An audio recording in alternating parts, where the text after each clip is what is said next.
Hey there, my name is Caleb Wood, and this is the game I've been working on for the past 2 years called NIDUS. This is my first game. It's a twin stick arcade bullet hell type of game. The basic concept is that you are a symbiotic duo. You are this symbiotic flower right here and this wasp, and you work together, and your main goal is to try and complete their life cycle. So basically your wasp is going to be your weapon. The way you attack stuff, it's invulnerable to most enemies. You just fly over them. And your flower is your health pool. If it gets hit, you take damage. If it runs out of health, you can see it's got a little health meter right there in the middle. If it runs out, you die and you'll have to restart. I'll show you what that looks like real quick. Boom, that's death. So it's not a roguelike, but it's an arcade game, so when you die, it sets you back to the beginning. But yeah, you attack stuff with your wasp, and as you're attacking, you're going to be collecting this pollen type of substance called essence. And when you bring that essence to the flower, it's going to do a big projectile attack. And that's the core mechanic right there, this whole, meeting of the two characters, transferring of energy, that kind of thing. Like I said, this whole game is about symbiosis and parasitism and the relationships between all these creatures in this strange realm. This enemy right here, I said the wasp was invulnerable to most. This is one that will damage the wasp. You'll never die from it. All it does is basically sap all of the energy from the wasp, and then it'll have to return to the flower. The other way you run out of energy is you just use too many attacks without replenishing energy. See, right now I'm out and I can't do any more damage, can't do anything. And you just have to go back to the flower and then you'll basically recharge. It's like reloading your gun, basically. And then for these enemies, there's a couple of ways to approach them. The main way is by using the flower's bloom ability. And you see this radius. As those enter the radius, you basically zap them. And there's certain types of enemies in the game where they won't be able to be damaged until you bloom, and that'll open up the weak spot. So yeah, a lot of the game revolves around just going out, harvesting all this energy, and collecting the pollen, bringing it back to the flower, releasing it for a big attack, and just keeping that going. And there's lots of ways to get a better score. Basically clearing things fast will get you more bonus stuff like these butterflies. If you don't take any damage, you're gonna get a multiplier that builds up, and right now you see my flower's got those shining petals around it. That means I'm at max multiplier right now, and when you're at max, a lot more butterflies will tend to show up. So another thing about bloom, you'll see this aim indicator going around as I'm moving. This is how you can directionally shoot the stuff that you deposit into the flower. So right now I'm gonna take all this pollen, put it in the flower, and it's gonna shoot where I aim it. So just like that. You can get this big old, almost like a flamethrower type of stream going of just energy. And this is just the first boss. It's kind of like a doorway to the rest of the game.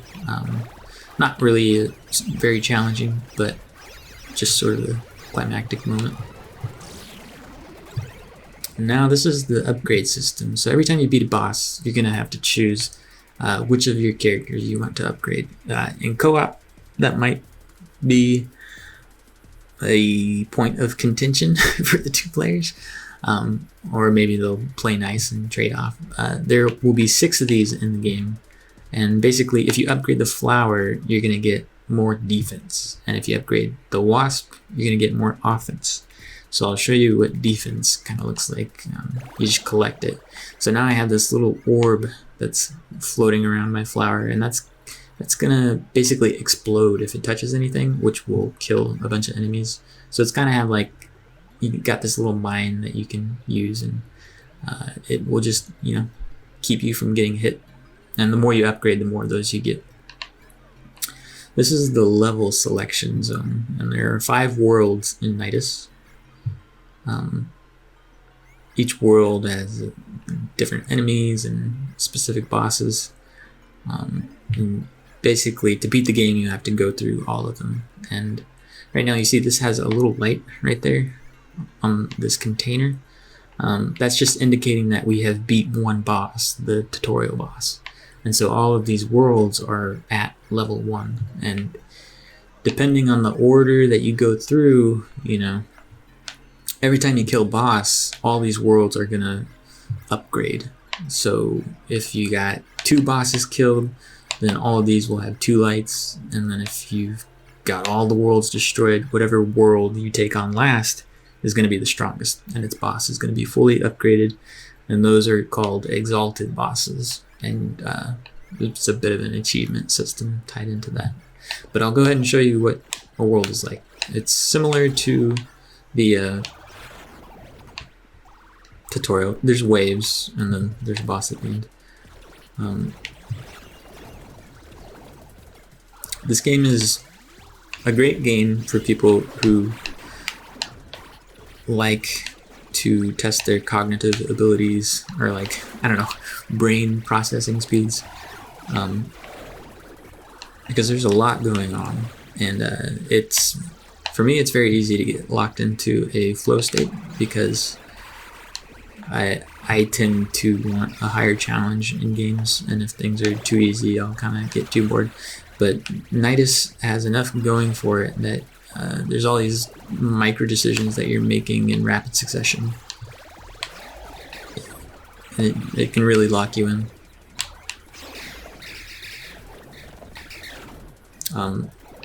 Another thing about NIDUS is there's these combo moves that you can learn to use based on the different states of your characters. So the drone can spin and the flower can bloom. You'll notice that when I bloom the flower as this is spinning, some extra stingers will come out. But also, if you just let the drone run into the flower, you can shoot out these echo blades, and you can aim them wherever you want. But every time I do this, my flower takes a little bit more damage, so it's kind of a risky maneuver to do. Another thing is, this is the normal dash, but if you dash through the flower, it goes a little bit further. And then if you dash through the flower when it's open, it'll go even further for just like a big old high damage attack.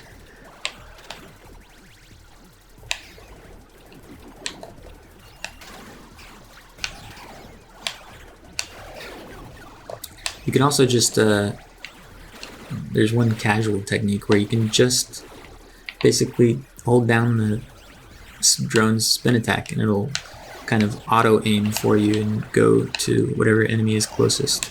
It's good if you are surrounded by a lot of small guys, but you can easily get yourself in trouble with it. It's great for early game, not great for end game. So this is the boss wave of this level. All the levels are pretty quick. The whole game you can beat in about 30 minutes, or probably even faster, maybe 20 minutes if you're trying to speed run it. But basically, this is a little breather moment right before the boss, and you just gotta open up all these lock and key bugs, and then boom, the egg hatches open and you got a boss fight. So this one is called the Gigant. The Giga Ant, but it's just Gigant. And a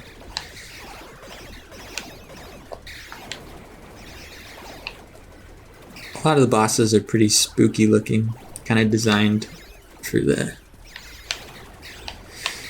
that oh hell no kind of feeling.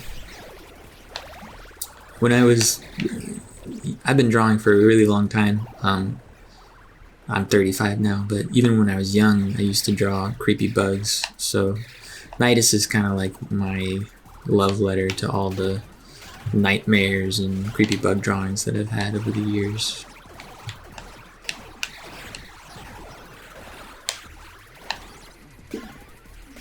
I wouldn't call it a horror game, but I'm sure some people might. For me, it's just a game about nature.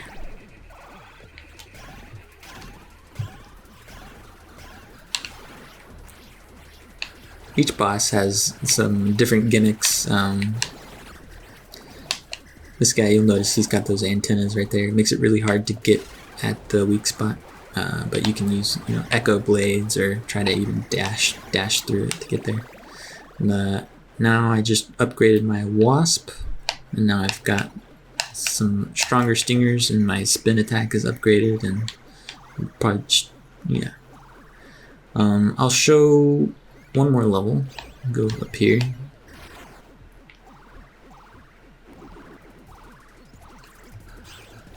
Yeah, this NIDUS rewards risks, it rewards speed, and it rewards being able to not take any damage during all this chaos. Oof, which is pretty hard to do. See these golden beetles that just spawned over there? I'm trying to clear stuff as I get closer to them. Those are another bonus, score bonus thing. When you kill a spawner enemy quickly enough, those will pop out.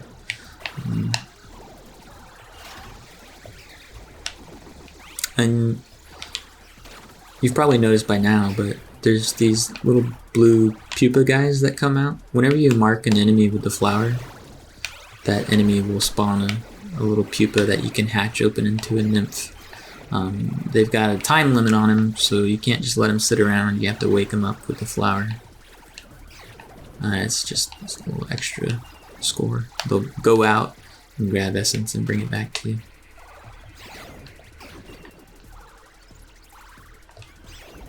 In the top right is the wave counter.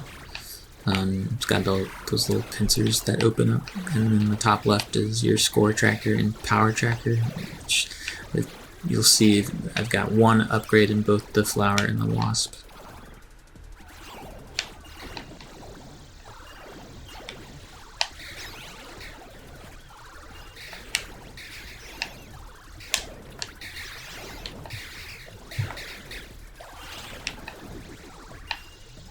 It definitely requires a lot of concentration. That's why I keep going quiet, is because I'm trying to, focus a little bit.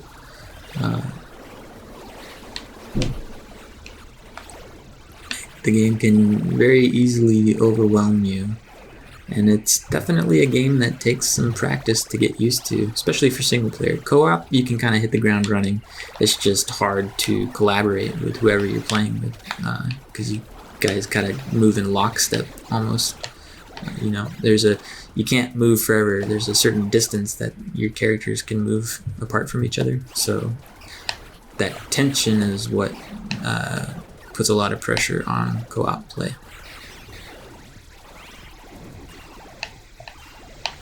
Alright, now we got our boss egg. I'm gonna pop this guy open and try to rip through this boss.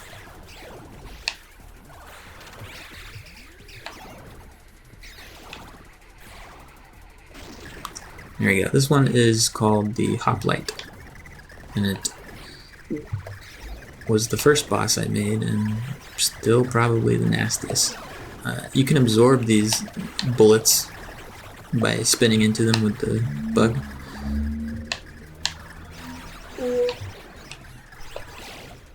Got this nasty tail attack. And you'll see each boss has this little orb in the middle, and that's basically, instead of having a big health bar show up on the screen, I use these orbs to just show the health, because having any UI that is detrimental on the sides of the screen is gonna detract from gameplay. So I try to have everything diametric in the world. I think that's the right word. Alright. So has the hoplite. Like I said, he was only level 2, so he wasn't too tough, but when you fight him on the highest level, it gets pretty nasty. Alright, now you can see there's a lot more stingers coming out. My blade's looking pretty gnarly. But yeah, that is NIDUS. Once you get through all these worlds, there's a final challenge, and it's pretty intense. There's some more stuff going on in the game that I don't cover in the opening tutorial, which didn't show up here because I had it disabled. But yeah, for more info on gameplay tactics and stuff, I went ahead and have this tip menu where it breaks down score values and techniques and different kind of stuff for you.